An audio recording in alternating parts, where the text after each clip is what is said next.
I was on a personal quest to find where I needed to be. I went up to Washington and then down the Oregon coast, and my grandparents asked me to house sit for them for 2 weeks. And I thought it was a grand idea, so I came and was helping them out with that. And during that 2 weeks, my van broke down, and been here for 22 years now.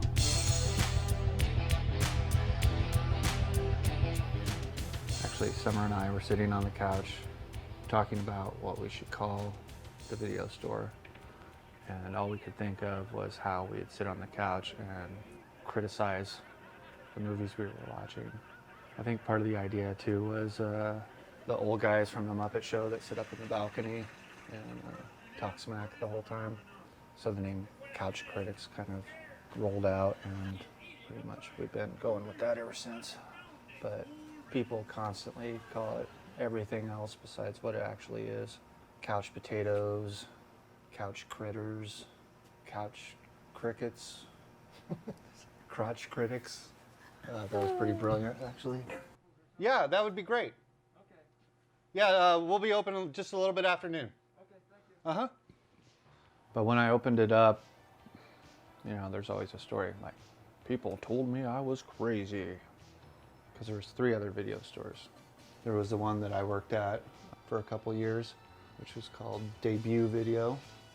We always called it Debut, because that's funnier.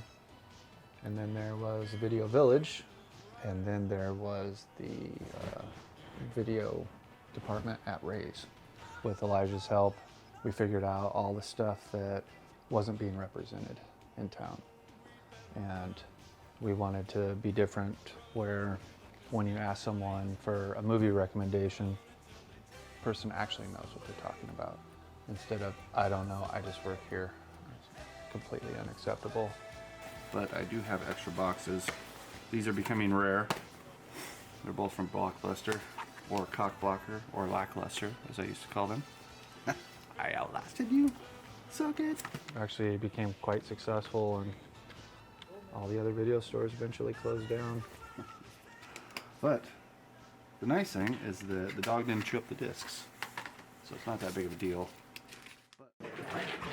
Yeah, we were calling him Doc for a while, and then he was doing this thing, and he wasn't watching where he was going. He just slammed into one of the racks and knocked all the movies down. His name is Crashy von Pupski, also known as Crash or Dog. Sit. There's this movie with this guy, and he's on another planet, and, you know. And then I have to try and guess and then run and find where the movie is. Fun part of my day. I try to memorize everyone's phone number, but that way lies madness, literally, I believe. All right, take care. And then I was able, remembering people's names, to remember things about them, and so I became more, I guess, personable or relatable. You know, like in The Prisoner, I'm not a number, I'm a free man. Who are you? You are number 6. I am not a number. I am a free man.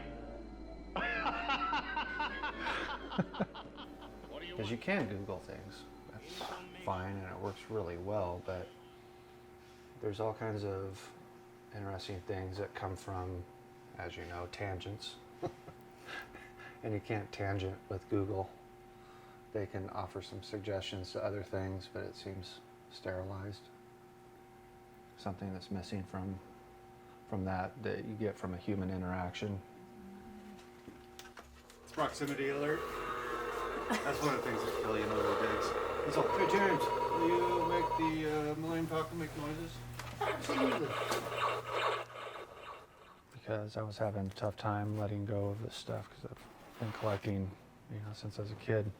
At least now I can set this up and I see kids come in who remind me of myself when I was little, and discovering new superheroes or, you know, stuff like that. So I can kind of tune in with them, find out what they're interested in, and then use a memory of what I had collected or read or seen to kind of give them a variant of that experience.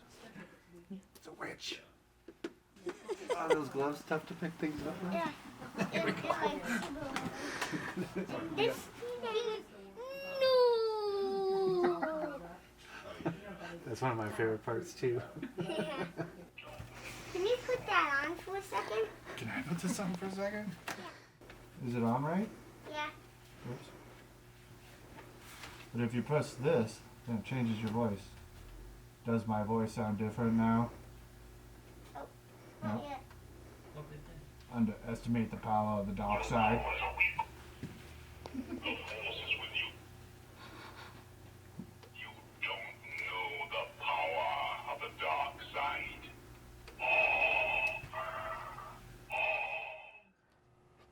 It's Arts and Crafts Day, new movies. I kind of take a look at the cover and try to use a pen that complements the colors on the cover. I had a friend in college named Jason who had amazing handwriting. He was mildly goth and very creative. And I saw him writing one day, and I was really impressed by his handwriting. And I was like, how do you do that?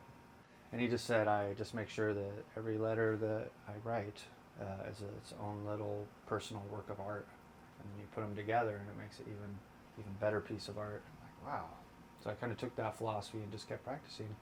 Or another part of it, my stepdad got into the highway patrol. And so his whole handwriting thing had to change as well, because he'd have to write reports by hand. And so they had this block letter that was a consistent way of writing so that anyone could read it. If I was going to write something down, not only did I want people to be able to read it, but I wanted it to please their eye as well. If you work here, you have to work on your handwriting. And part of the thing too was that instead of having an application for people to fill out, I had them give me a handwritten resume so that I could see their handwriting. And I had a friend who did handwriting analysis also, so he could give me a little peek into the person's psyche to some degree. I set it up like that because at the time when things were really rolling, late charges were a really big deal. And so there's a lot of people who would say, I didn't have that movie late. And there's that great series that Tim Roth did called Lie to Me. It's about a guy who's a human lie detector. There's all these like face twitches and things that people do when they lie. And I noticed that having that thing done, I just put it up there for fun and just for a little reminder. And I noticed that people who were lying to me would not be able to stop looking at it.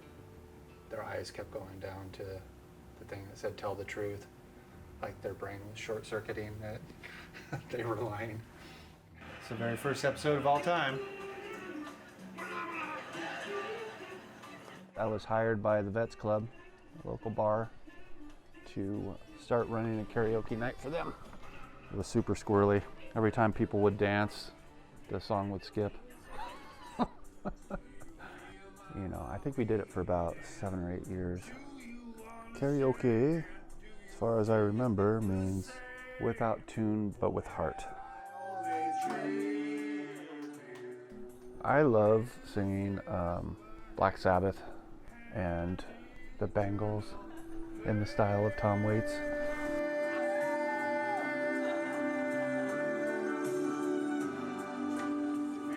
So we started watching this, and Finn's like, oh, that's where you get it. I'm like, what are you talking about? He's all, anytime you're working and messing around or something like that, you go, it's whenever Curly's like doing something where he has concentrated, he like sings this little song.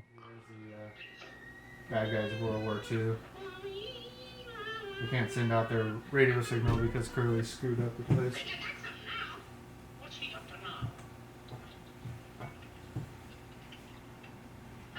My system is so old that a computer guy had to actually create a whole like sub program just to run it. So they had to create this like pocket dimension within the computer framework just to run that thing. Yeah.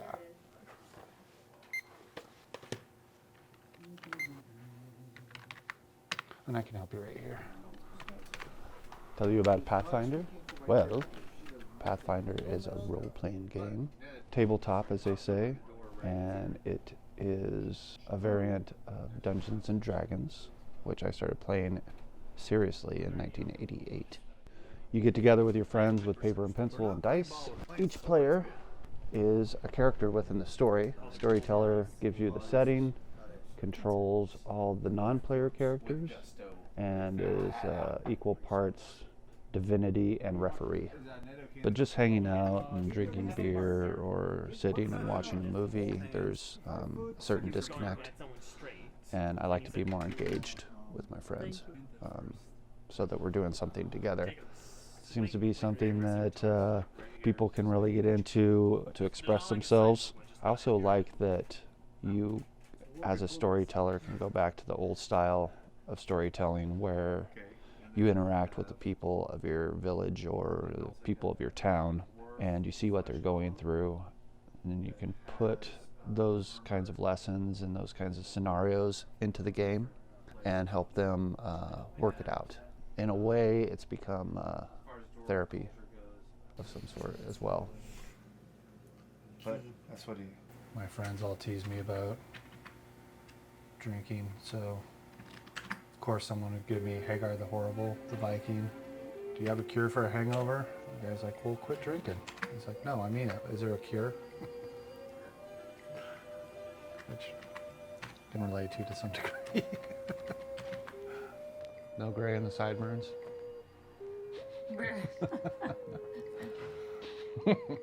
Toshiro Mifune, one of my favorites. Watching TBS as a kid, I saw the most amazing film that combined all the things that I really loved genre-wise, called Red Sun. And it was 3 samurai traveling across the United States by train with an ancient sword as a peace offering from Japan. And then they are attacked by bandits. The leader is Alain Delon, who's like super awesome French actor. And then also Charlie Bronson, who I love as well. It's like, that dude's so badass. So all of them are in one movie. So you have samurais and cowboys and French bandits. And then you have the first Bond girl, who made my heart flutter at the time. And they just were awesome. And Toshiro had these amazing sideburns, and it's just like, I'm gonna have sideburns like that one day. So, reminded me of like a combo of old Japanese and Scottish guy all at once. As a friend said, the definition of a positive transaction is when both parties benefit. So I've tried to take that to heart with everything.